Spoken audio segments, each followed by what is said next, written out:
जय भीम साथियों, जय संविधान, जय भारत। जागते रहो। आज जागते रहो में हम नए एपिसोड पे बात करेंगे, चर्चा करेंगे। आज कुछ नई चर्चा, अलग तरह की चर्चा कुछ चलेंगे।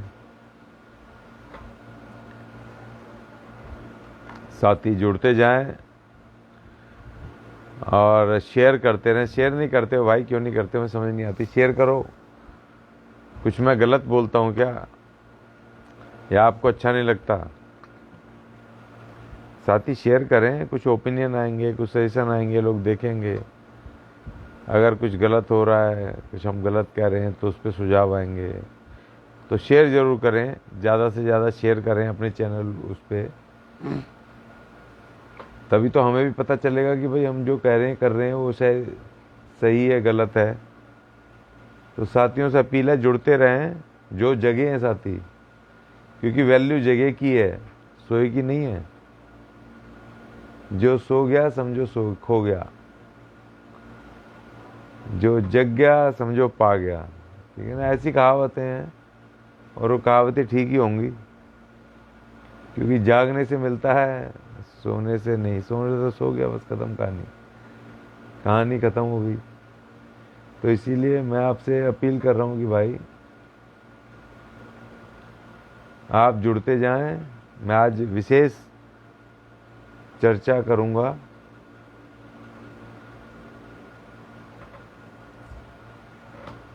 पहले मैं भी शेयर कर देता हूँ ना एक और इस पे।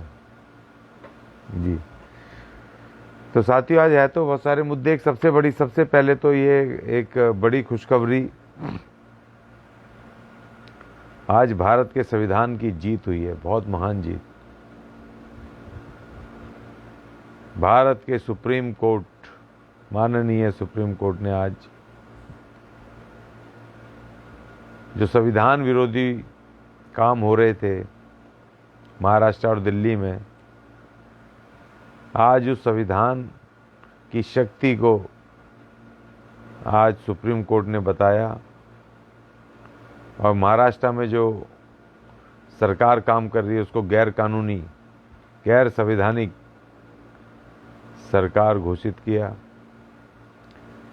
दिल्ली की जो सरकार है उसको कहा कि भाई इसको अधिकार हैं, सारे इलेक्टेड गवर्नमेंट है।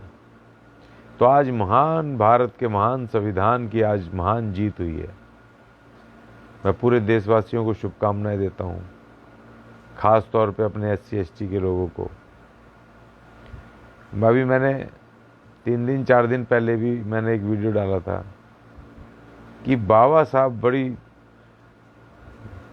अपनी विद्वता के साथ, चतुराई के साथ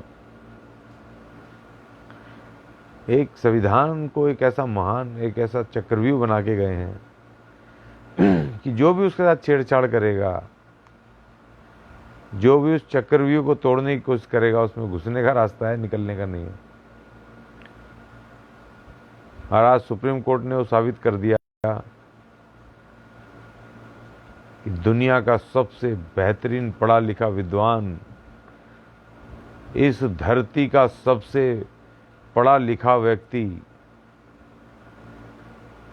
जिसने इस भारत के महान संविधान को बनाया, संविधान रचयिता, विश्व रत्न बाबा साहेब डॉक्टर भीमराव अंबेडकर। एक ही अंबेडकर है दुनिया में, सिंगल अंबेडकर, दूसरा अंबेडकर नहीं है। अगर कोई अंबेडकर नाम का दूसरा आदमी अगर कोई ढूंढ दे तो जो कहेंगे मानने, अकेला स्पेशल एक अलग ही पीस, पूरी दुनिया का सबसे विद्वान व्यक्ति, सबसे ज्यादा पढ़ा लिखा।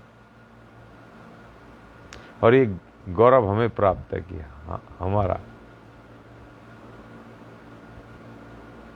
आचार्य रजनीश ओशो बहुत ही जबरदस्त क्रांतिकारी धर्मगुरु, जिनको मैं सुनता हूं लगातार रेगुलर, उन्होंने अपनी लाइफ के अंदर किसी भी बड़े से बड़े विद्वान को वैल्यू नहीं दी। किसी को रिकॉग्नाइज नहीं किया। लेकिन महात्मा ओशो ने बाबा साहेब डॉक्टर भीमराव अंबेडकर को, उन्होंने कहा कि मेरे जीवन में एक ही विद्वान आदमी मिला है, डॉक्टर भीमराव अंबेडकर। ये तमाम चीजें हमारे जीवन को एक बेहतर, एक हमें ऐसा सम्मान दुनिया के अंदर प्राप्त किया एक आदमी ने दिया।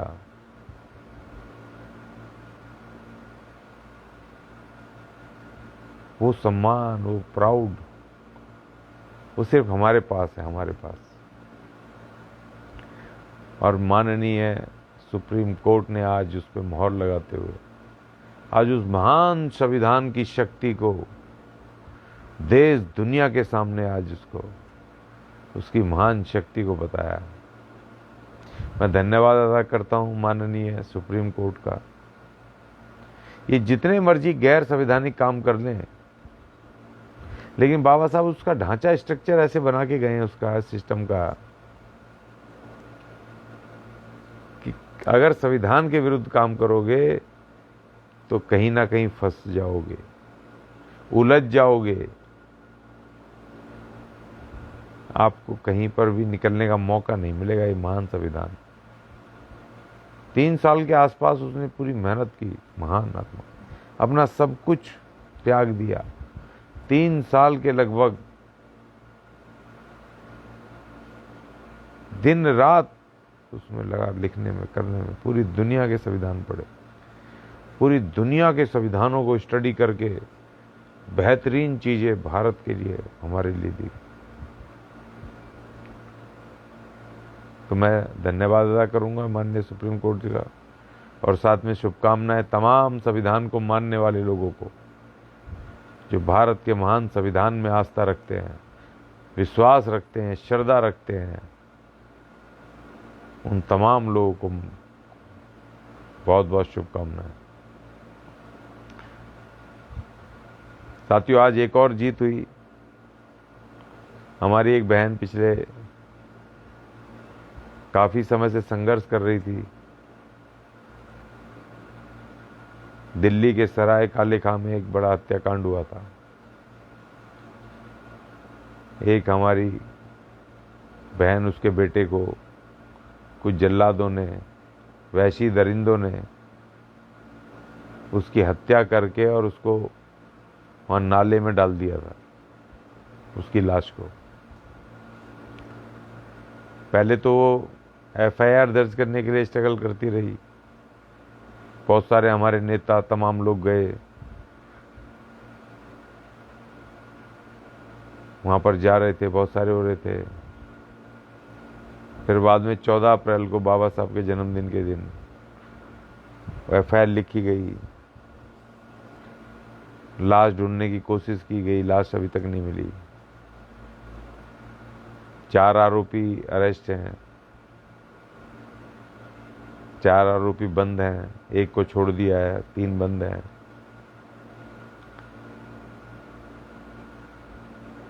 और पीछे कुछ दिन से वीडियो चल रही थी, वो तकलीफ में थी, उनकी कोई नहीं सुन रहा, पुलिस नहीं, प्रशासन नहीं। तो मुझे भी फोन आया था बहन जी उनका 2 दिन 3 दिन पहले, किसी ने मेरा नंबर दिया उनको। और मैं कल से कोशिश कर रहा था डीसीपी से टाइम लेने की। मैंने कहा पहले आगे कदम उठाने से पहले डीसीपी को पूछ लिया जाए। और आज फाइनली मुझे टाइम मिल गया, डीसीपी से डायरेक्ट बात हुई, उन्होंने कहा आप आ जाओ। मैं उनको बुलाया, चिट्ठी बनाई और मैं उनको लेके डीसीपी के ऑफिस पहुंच गया। और आज एक बड़ी बात हुई, मैंने उनको डीसीपी साहब को पूछा कि भाई ये हमारी बहन तो वाल्मीकि है, अनुसूचित जाति से ये बिलोंग करती है, और इसमें एफआईआर में SC ST एक्ट नहीं लगा, जबकि चारों जनरल अभियुक्त हैं। जो अब उसके बावजूद SC ST एक्ट नहीं लगा, जबकि वो जानते थे इनको। उसकी माँ ने धमकी दी थी कि तेरे बेटे को नहीं छोड़ेगा मेरा बेटा। ये घटना, लेकिन जानती पहचान थी, पता था कि ये किस जाति से हैं, कनेक्शन पूरा फिट है। उसके बाद SC ST एक्ट नहीं लगाया। काफ़ी जद्दोजहद के बाद, क्योंकि मेरे साथ वो भी थे,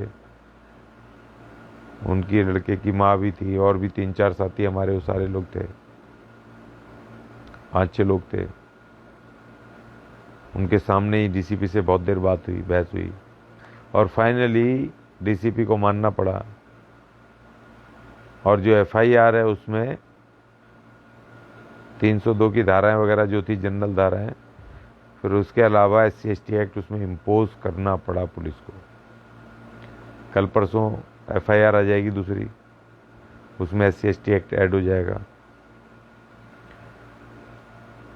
अब वो अकेली महिला, पति नहीं, बेटा चला गया, एक बेटा था, उसकी बूढ़ी माँ है, कैसे जीवन चलाएगी। अब SC/ST एक्ट इम्पोज होने से एक तो उनको आर्थिक मुआवजा मिलने का रास्ता साफ हो गया, दूसरा मुलजिमों के ऊपर, जो मुलजिम हैं, अब उनके जमानत मिलने का रास्ता बंद हो गया, तीसरा पुलिस की जिम्मेदारी बढ़ गई, चौथा अब लीगल एड और पुनर्वास और नौकरी के लिए भी हम सरकार से दरख्वास्त लगा सकते हैं, और उनको नौकरी के लिए भी लिख सकते हैं, पुनर्वास के लिए भी लिख सकते हैं, और लीगल एड वो तो मिलेगी मिलेगी, तो लॉ में, उसमें गाइडलाइंस में SC/ST एक्ट के। आज एक बहुत बड़ा काम, बहुत बड़ी जीत हमें हासिल हुई। और उसके अलावा जो पुलिस ने बंद कर दिया था, उसको लाश को ढूंढने का जो सिस्टम बंद कर दिया था,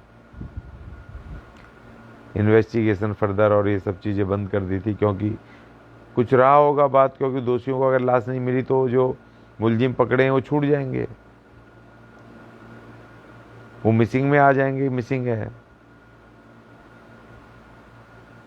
मर्डर तो जब माना जाएगा जब लाश मिलेगी। अब बॉडी मिली नहीं है, या यूं कहें कि पुलिस ने बॉडी को ढूंढने की ठीक से कोशिश नहीं की, जो इल्ज़ाम माँ लगा रही है और जो और उनके रिश्तेदार वो लगा रहे हैं, जबकि उन मुलजिमों ने कबूल भी कर लिया, बताया भी है कहाँ पर उन्होंने लाश को डाला। लेकिन जब तक बॉडी नहीं मिलेगी तब तक कोर्ट भी हेल्पलेस है, कोर्ट भी उनको जमानत दे देगा अगर बॉडी नहीं मिली, और वो आसानी से छूट जाएंगे। तो आज एक दूसरी बड़ी बात ये हुई वहाँ डीसीपी के ऑफिस में कि एक बजट पास किया गया, और दिल्ली जल बोर्ड को अब वो भेजी डीसीपी ने रिक्वेस्ट, क्योंकि वहाँ पर पूरी खुदाई होगी, नाले की सफाई होगी, लाश के हाथ पर बांध के डालें नीचे पानी में, नीचे भी हो सकता है कूड़े के कटर के नीचे दबा हो सकता है, कहीं फंसी हो सकती है, जो पक्का स्ट्रक्चर है वो तोड़ा जाएगा, और जो नाले में गंदगी है उस नाले में गंदगी को जहाँ डालें उसके आसपास सब साफ करना पड़ेगा। तो उसके लिए एक बजट पास करना होता है, तो वो पुलिस ने आज किया, डीसीपी ने हमें एश्योर किया। ये दो आज बड़ी बातें इस केस में डेवलपमेंट हुए। और आज उस बहन को लग रहा था, और उन तमाम उनके रिश्तेदारों को, कि आज उनकी एक सेटिस्फैक्ट्री उनको था कि आज कुछ विशेष हुआ है। आज वो बड़े उनको धीरज था कि अब कुछ उनको दिख रहा है कि अब न्याय का रास्ता प्रशस्त हो सकता है, जो आज कार्रवाई हुई। तो आज एक तरह से देखा जाए भारत के संविधान की जय विजय, कानून की, संविधान की जिंदाबाद, सुप्रीम कोर्ट से लेकर के दिल्ली के डीसीपी ऑफिस तक।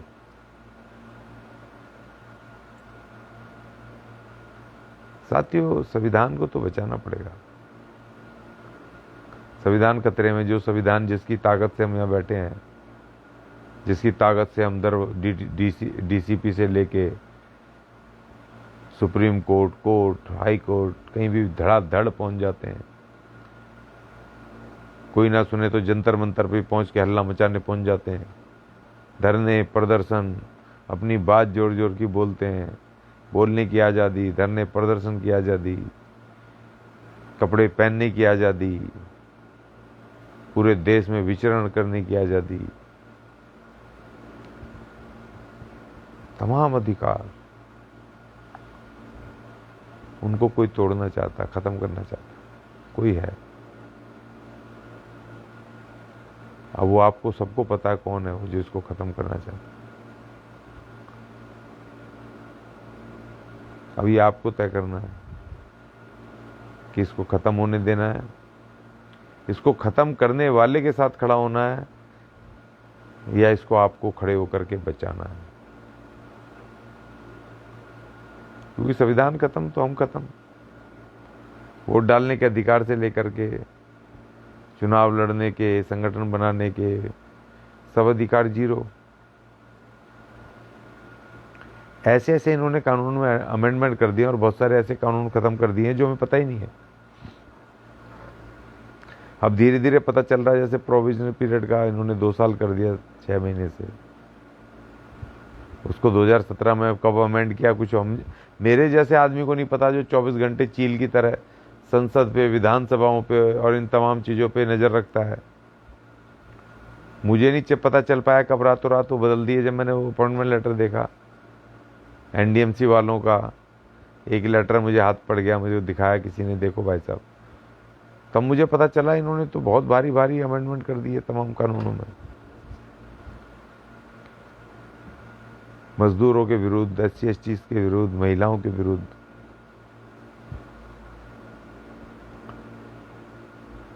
इस संविधान को तो बचाना होगा बस।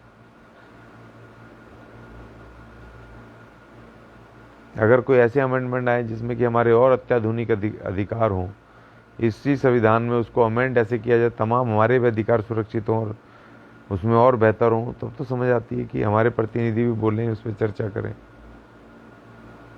लेकिन जो हमारे अधिकार हैं, एग्जिस्टिंग अधिकार, उनको तुम खत्म करके वापस हमें 26 जनवरी 1950 वाले माहौल में ले जाएंगे, उससे पहले के, जब हम इस देश में अछूत थे, जब हमें ना पीने का पानी का अधिकार था, ना हमें कपड़े पहनने का अधिकार था, ना हमें मंदिर में जाने का अधिकार था, ना भगवानों की स्तुति सुनने का अधिकार था।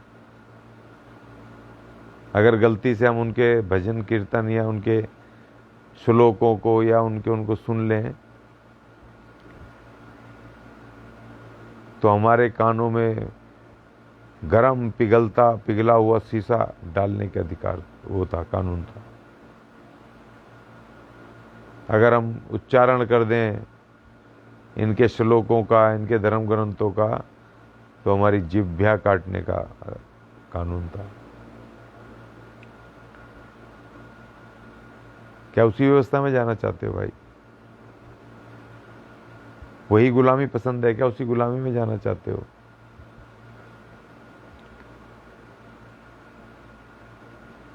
भाई संविधान को बचा लो। ये 5 साल तो आपको भैया पलटना पड़ेगा, फिर ले आना 5 साल बाद, जब संविधान सुरक्षित हो जाएगा फिर ले आना, किसी को कोई बात नहीं।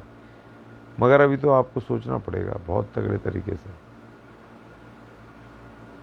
जब मैं सोचता हूँ कि भाई हमारे लोग को क्या कैसे समझेंगे, ये अपने अधिकार खत्म करने वालों के साथ खड़े हैं जो इनका शोषण कर रहे हैं। आज मैंने उस बहन से पूछा, ऐसी बातचीत, जब बैठे हुए थे डीसीपी ऑफिस में, डीसीपी साहब थोड़े व्यस्त थे, हमें बिठा दिया, विजिटर रूम में बैठे थे, तो मैंने उस बहन से पूछा कि बहन आपने वोट किसको दिया था? तो उसने कहा जी हारे या जीते हम तो पंजे पे देते हैं। मैंने कहा तो बड़ी अजीब बात है, हारे जीते का मतलब है क्या? वो कैंडिडेट कभी आपके पास आया वोट मांगने, अपनी शक्ल दिखाई, आपसे कभी मांगा वोट उसने? कि नहीं कोई आया नहीं, लेकिन हम तो पंजे पे देते हैं। यही हमारी गुलामी का मूल कारण है, यही हमारी तकलीफ़ों का मूल कारण है कि कोई आप जानते नहीं, पहचानते नहीं, कोई आए या नहीं आए, आपने जहाँ मन बना रखा है, दादे परदादे कह गए या कुछ कह गए, बस जी हमने वहीं डालना, बस पिटी हुई लकीर के फकीर। हम प्रतिनिधि चुन रहे हैं भाई, प्रतिनिधि जो हमारे सुख दुख में खड़ा होगा, जो हमारी आवाज़ उठाएगा, जो विधानसभा लोकसभा में हमारे संवैधानिक अधिकारों को सुरक्षित करेगा। अगर हमारे पास ऐसी विपदाएं आ जाएं जैसी इस बहन पे आई है, तो बिल्कुल डट के खड़ा होगा हमारे साथ हमारा प्रतिनिधि जिसको हम वोट देंगे। हमने शक्ल नहीं देखी, हमें पता नहीं कि उसका घोषणा पत्र क्या है, हमें पता नहीं कि वो लुच्चा है, लफंगा है, ईमानदार है, साधु है, संत है, कौन है, कोई समाज सेवक है या नहीं है। हम दिए जा रहे हैं।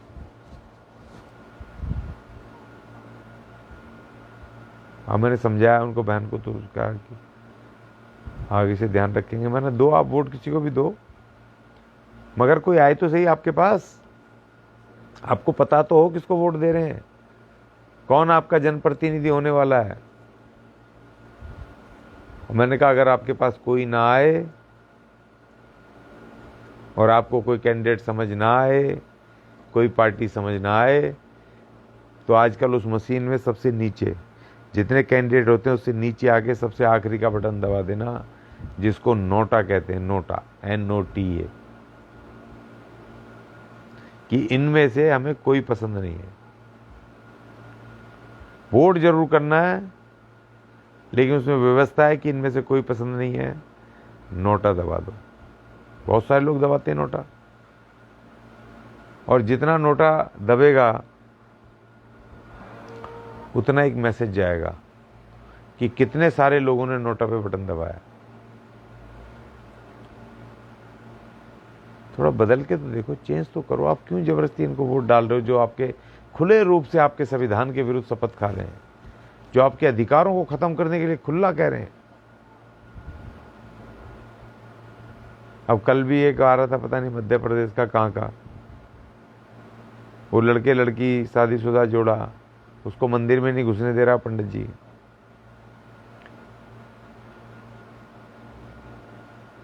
मंदिर में नहीं घुसने दे रहा, कह रहा भाई आप अछूत हो, क्या है, बदतमीजी कर रहा है, साफ दिख रहा है।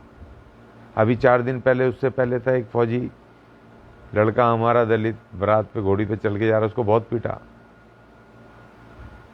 वो फौजी है भाई, तुम फौज की बड़ी इज्जत करते हो, फौजी शादी करने जा रहा है, घोड़ी पे बैठ के उसकी पिटाई कर दी, सर फोड़ दिया। और हम उन्हीं लोगों को शक्ति दे देते हैं, वोट की अपनी ताकत दे करके उन्हीं को हम सत्ता दे देते हैं, जो हमें मंदिरों में जाने से रोक रहे हैं, जो हमारे SC ST के रिजर्वेशंस को, हमारे अधिकारों को ख़त्म कर रहे हैं, जिन्होंने हमारी नौकरी ठेके पे कर दी, हमें पक्की नौकरी के अधिकार से वंचित कर दिया, जो हमारी दुख तकलीफ में सुनते नहीं है। जब हमारे ऊपर एट्रोसिटी होती है, कोई हमारी बहन के साथ हाथरस जैसा केस हो जाता है, उल्टा प्रशासन हमें दबाता है। जैसे इस बहन की जो थी आज सुनीता, उसके बेटे को मार दिया, पुलिस नहीं सुन रही है। तो क्यों सुनेगी? सत्ता की पावर तो आपने उन्हीं के लोगों को दे दी है, उन्हीं के लोग हैं, वो क्यों सुनेंगे?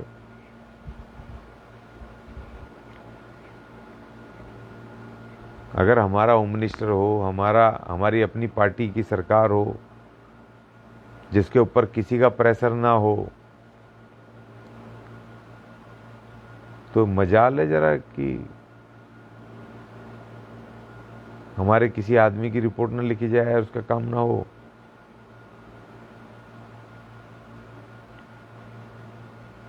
अब सत्ता, अपनी सत्ता की ताकत, सत्ता तो दे रहे हो आप दूसरे को वोट डाल के, और उसको दे रहे हो कि जो खुले रूप से तुम्हारे खिलाफ बोल रहा है।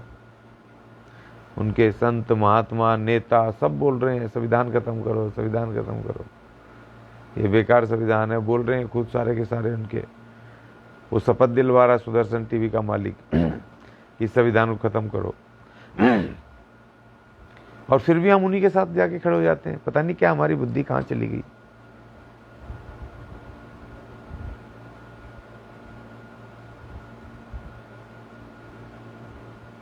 तो आज 2 बड़े काम हुए संविधान के। संविधान खड़ा हो गया आके सामने। इतना आसान नहीं उसको तोड़ना, क्योंकि उसमें बनाई एक ही आदमी, एक ही अपने आप में एक ही पीस है दुनिया में। हो एक ही अंबेडकर है दुनिया में, अंबेडकर ही एक है, और अकेला ही दुनिया से सबसे ज्यादा पढ़ा लिखा है वो। तो उसने जो चीज बनाई है बड़ी खतरनाक बनाई है। सबसे बड़ी बात तो ये कि किसी एक आदमी को पावर नहीं देके गया। क्या दिमाग, क्या चलाया होगा दिमाग में। किसी एक आदमी को पावर नहीं देगा, नहीं तो अब तक तो बर्बाद हो जाता है देश। एक के ऊपर हर एक किसी का बाप बिठा के गया है, एक के ऊपर एक बाप, कोई पावर में नहीं है। संसद में कानून आएगा तो पहले कैबिनेट में जाएगा, प्रधानमंत्री कुछ नहीं कर सकता अकेला।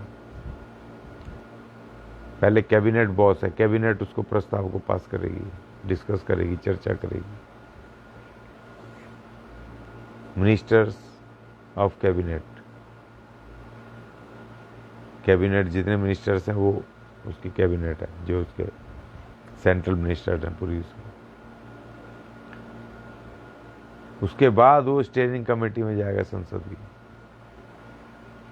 जब वहाँ से प्रॉपर तरीके से ड्राफ्ट होकर के उस पर चर्चा होके तब वो बिल के रूप में लोकसभा में, निचला स्तर, जो लोकसभा है वो निचला सदन है वहाँ का, पार्लियामेंट का, संसद का, वहाँ पर चर्चा होगी, डिबेट होगी, वोटिंग होगी, और वहाँ पे पास हो जाता है सर्वसम्मति से या बहुमत से।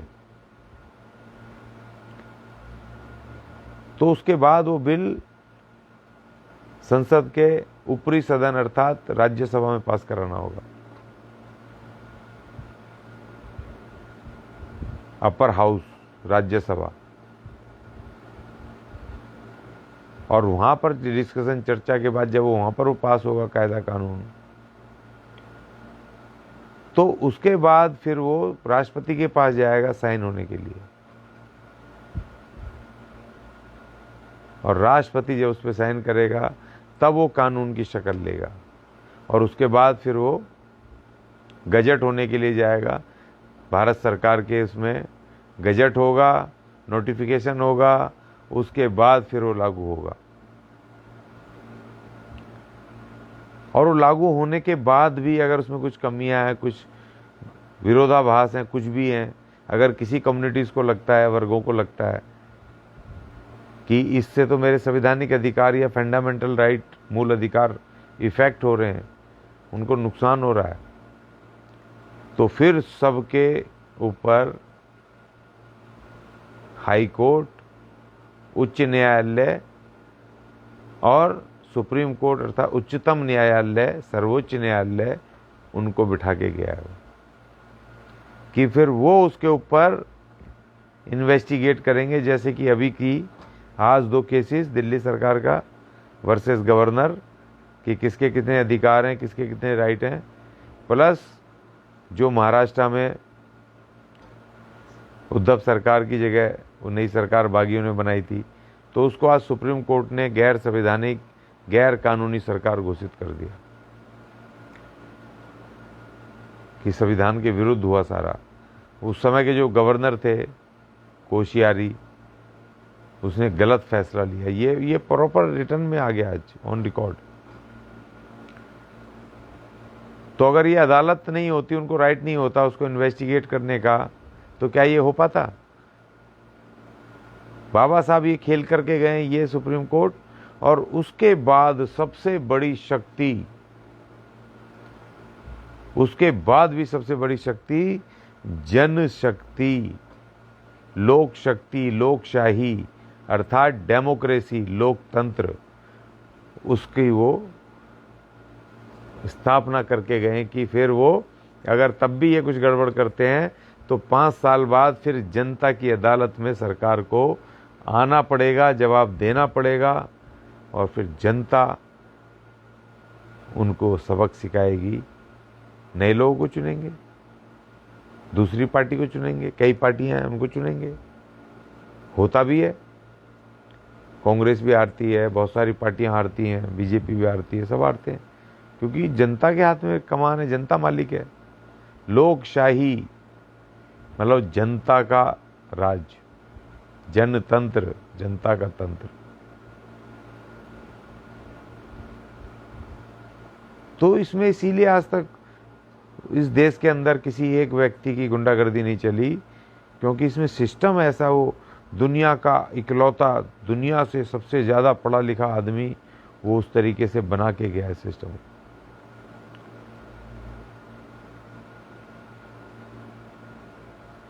तो ये आज हमने इस पे थोड़ी चर्चा की। जागते रहो इस एपिसोड में, रोज कुछ ना कुछ नई नई चीज़ें हैं, बहुत सारी चीज़ें हैं। कल मैं कोशिश करूंगा कि वो महिला आयोग पे मैं कल गया था, हाँ किसी महिलाओं केस में, तो वहाँ जाके मेरे को तस्वीर दिखी, वहाँ बहुत अफसोस हुआ, तकलीफ हुई। महिलाओं के सवाल पे भी हो सकता है कल बात कर सकते हैं, कोई नई चीज़ नहीं आई तो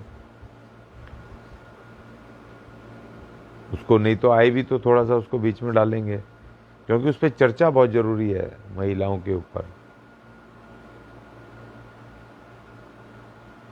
क्योंकि महिलाओं तो सबके घर में, हमारी बहन बेटियां हैं, सभी की बहन बेटियां बड़े लाड प्यार से पालते हैं, पोती हैं, भतीजी हैं, भांजी हैं, पूरा कुनवा है, लड़कियां हैं, बिना लड़कियों के तो। और अगर वो तकलीफ में हो तो तकलीफ होती है। तो उस पर कल बात करें, कुछ सुझाव भी रखेंगे, कल कोशिश करूंगा मैं इस विषय पे करें। और साथियों से अपील है कि भाई शेयर करो, ज़्यादा ज़्यादा लाइक करो, कमेंट डालो। आजकल तो लिखने की ज़रूरत नहीं है, बोल करके लिख जाता अपने आप, व्यवस्था है। और जो हमारा @अज्ञानी टीवी है उसको तो कम से कम सब्सक्राइब करो भाई। अगर सब्सक्राइब नहीं करोगे तो ज़्यादा से ज़्यादा लोग कैसे जुड़ेंगे, कैसे उन तक पहुँचेगी। तो इसलिए मेरी अपील है आप लोगों से, जागते रहो। जय वाल्मीकि, जय भीम, जय संविधान, जय भारत।